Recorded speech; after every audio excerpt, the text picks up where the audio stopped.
మిర్చి బజ్జీ తీసుకొని ఈ విధంగా ఫ్రెష్గా అయితే కడుక్కోవాలి. మేమైతే మిర్చిలో స్టఫింగ్ కోసం ఫస్ట్గా ప్రిపేర్ చేసుకుంటున్నాం. ముందుగా కొంచెం ధనియాల పొడి, దాంట్లోకి కొంచెం సాల్ట్ వేసి, దాంట్లోనే కొంచెం సాల్ట్. ముందుగా మిర్చిని తీసుకొని ఈ విధంగా చాక్తో ఇలా అయితే చేసుకోవాలి ఫ్రెండ్స్.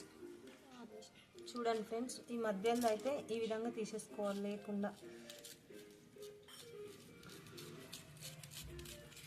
ఎందుకంటే కొంచెం గింజలు ఉంటే ఏమవుతుందంటే కారం అవుతుంది చిన్నపిల్లలు ఒకవేళ తింటే.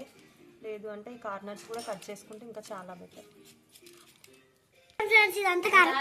ఇంతకుముందు కలుపుకున్న ధనియాల పొడి ప్లస్ ఉప్పు దీంట్లో ఇలా రాసుకోవాలి.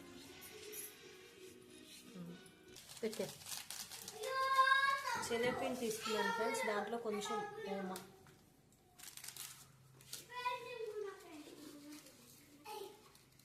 కొద్దిగా జీలకర్ర,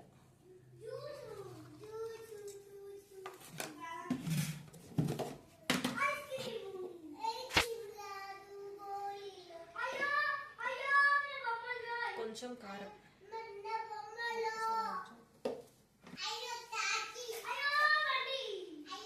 రుచికి సరిపడా ఉప్పు,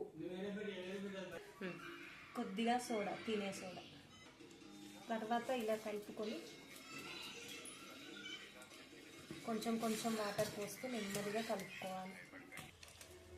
ఈ కన్సిస్టెన్సీలో కలుపుకోవాలి ఫ్రెండ్స్, ఉండలు లేకుండా.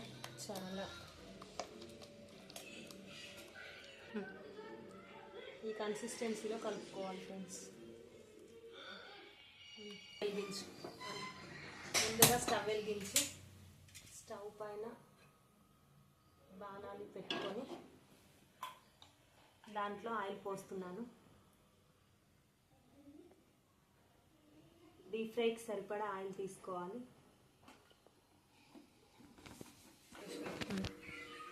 నూనె వేడెక్కింది ఫ్రెండ్స్. మనం ముందుగా ప్రిపేర్ చేసి పెట్టుకున్న మిర్చి బజ్జీ తీసి ఈ విధంగా దాన్ని పిండిలో డిప్ చేసి ఆయిల్లో వేయాలి.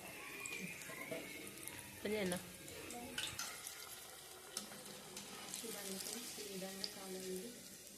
ఇప్పుడు బయటకు తీసుకోవాలి.